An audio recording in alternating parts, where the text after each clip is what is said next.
Look closely. What do we all have in common? No matter what corner of the world you live in, you need food, water, shelter, and money. Half of every transaction involves money in exchange for goods or services. Stocks, a loaf of bread, illegal drugs. You gotta pay for it. We spend much of our lives chasing money to make a living and accomplish our dreams. But it's also an instrument of destruction. Some might say evil, driving criminals to lie, steal, and even murder. The existing banking system extracts enormous value from society, and it is parasitic in nature. Money is a catalyst for the worst and the best of human endeavor. Before civilization, we created currency, fuel for wars, the path to power, champion and enemy of innovation. Money is so integral to our society and our global economy that its true nature remains a mystery to most. This is the story of money, perhaps the end of money as we know it. No matter how fat your bank account or how thin your wallet, to us it's all cold hard cash. There are some who want to kill it. Get rid of it. Burn your dollars, your euros, your yen, and transform every penny you have into ones and zeros. Digital currency. Entrust it to the web and computers spread across the planet. Magic internet money. It's called cryptocurrency. Bitcoin. Invented in secret, it was a gift to the world. It's not just a currency, but it's actually programmable money. A potential curse on bankers. And there's nothing that the big banks or politicians can do to stop it. Breaking every government's grip on money supply. What the internet did for information, Bitcoin is doing for money. Could it be the new gold? No, you have to really stretch your imagination to infer what the intrinsic value of Bitcoin is. Regulators, the Federal Reserve, the banking system, please understand this is a thing that they have to take seriously. This is going to change the economic culture. Bitcoin could be a microeconomic miracle worker, and it could be a macroeconomic wrecking ball. Is Bitcoin the currency of the future? A godsend for criminals? Or a recipe for financial disaster? If you trust your money just as it is, we have a little story to share.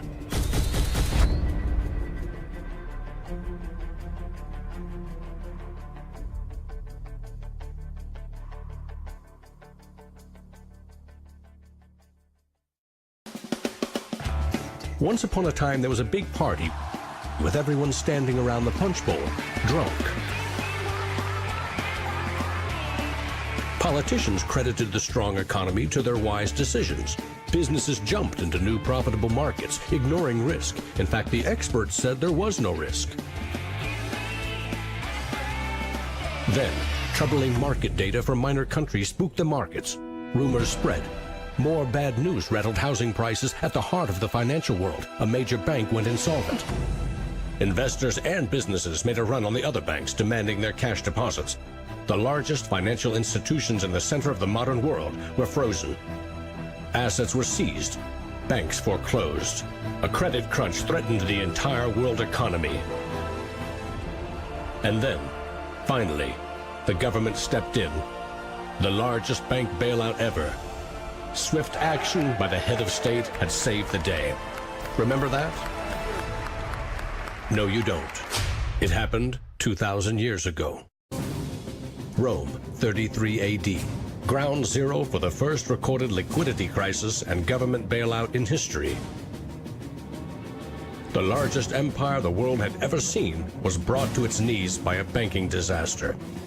Emperor Tiberius used money from the national treasury to bail out the country's troubled banks and companies. History may not repeat itself, but it certainly rhymes. Badly.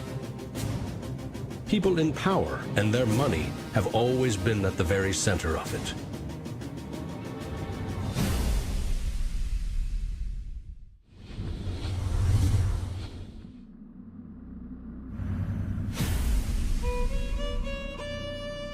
The story of money is as old as civilization itself. When we lived in small tribes, keeping track of debt was easy.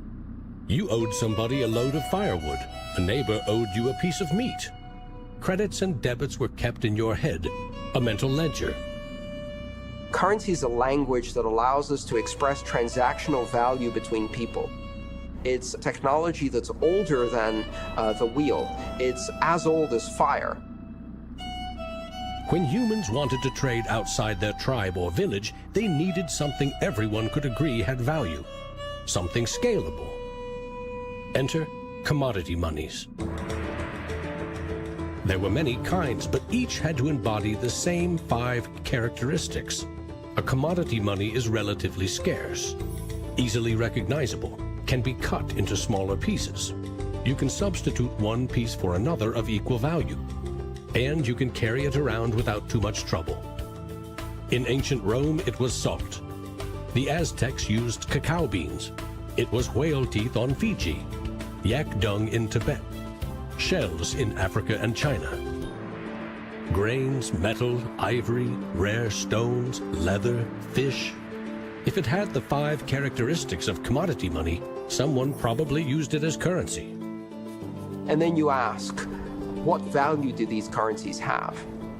If you go into a primary school, you'll see children exchanging rubber bands and Tamagotchi and Pokemon cards and baseball cards and sweets and candy and any other form of currency. People invent currency when they have no other currency. And now they're going to invent digital currencies. But commodities that aren't durable are a lousy store of value. A bad cacao crop or a huge new salt discovery can throw your currency and economy into turmoil. A more stable system was needed. About 2,500 years ago, the first metal coins were minted in China and in what is now Turkey. These coins shared the same 5 characteristics with commodity money, but were also very durable. In some cases, coins are the only thing left of entire civilizations. Money does not originate with governments. Money arises naturally as markets begin to develop and as people with a division of labor realize that if I have eggs and you have a cow, we may need some medium of exchange in order for you to buy my eggs or for me to buy your cow. Coins were an objective and universal unit of account, and they allowed people to buy and sell goods over vast regions. The market economy was born. Coins worked, but only if people trusted that the king or emperor who issued them wasn't cheating on the metal content. Using coins also meant that an authority now controlled the supply of your currency. Money and political power were inextricably linked, centralized. Minting coins in a steady and predictable manner allowed economic growth and stability. The Wushu coin in China retained its value for 500 years. In Constantinople, the solidus lasted for 700 years. But in those times, the coins didn't have this sort of milled edge. They were flat, and what used to happen was, as coins were passing from people to people, people would cut little bits off. And in fact, in some of the taxation that the kings would do would actually be take 1/8 of the coin off. Taxes built castles and financed military campaigns, expensive hobbies. Soon, royal mints were substituting cheaper metals for silver and gold. This is called debasement, and Europe's kings made a habit of it. The currency of France was debased every 20 months for 200 years. If no one can trust the gold or silver content of your coins, how can you trade with other countries? International merchants found a solution. They recognized that one person's debt has value. It can be traded or transferred. When those IOUs came from reputable sources, they could be used as a form of money, paper money. This money was not based on hard commodities or metal, but instead on someone's promise to pay.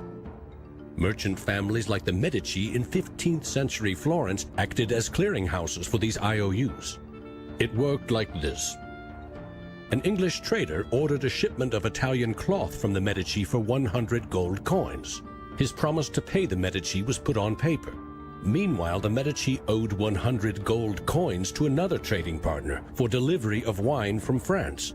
The parties didn't go to the expense of transporting and exchanging gold coins. Instead, the paper was transferred. Everyone agreed that the paper had value, 100 gold coins, but only because everyone trusted the Medici as solvent middlemen. They had created a paper money machine. Within a few generations, they rose from low crime to high finance. Their great wealth helped fuel the Italian Renaissance and elevated the family to levels of enormous political power. The power to marry into royal families and get elected as popes. The ties binding money to power, politics, and influence now ran through church and state. Merchants had proven that creating paper currency could be wildly profitable. Goldsmiths wanted in on the action. Imagine it like this: if the goldsmith had seen over a period of time that some of the coins he was storing for people were gathering dust, the people who owned them don't need them right now. So what if I go and lend them out into the community and I charge them interest on this loan? So he starts out lending some of these gold coins, and then later he realizes actually people don't even want the gold coins, they just want the piece of paper that says the gold coins are in the bank and with the goldsmith. So I can now make a loan with these pieces of paper, and whatever I write on a piece of paper, as long as people trust me, they'll trust the paper. And effectively the goldsmiths and the early day bankers, they had literally acquired the power to print money. More and more private paper money from merchants and banks circulated and began to rival the crown's coins. The power inherent in controlling and issuing money began slipping away from the rulers. They couldn't tax or debase this new kind of money, but they had bigger ambitions than ever with trading posts, colonies, and empires that now stretched across the globe. For centuries, European countries would take turns building massive fleets and waging war on each other to rule the world.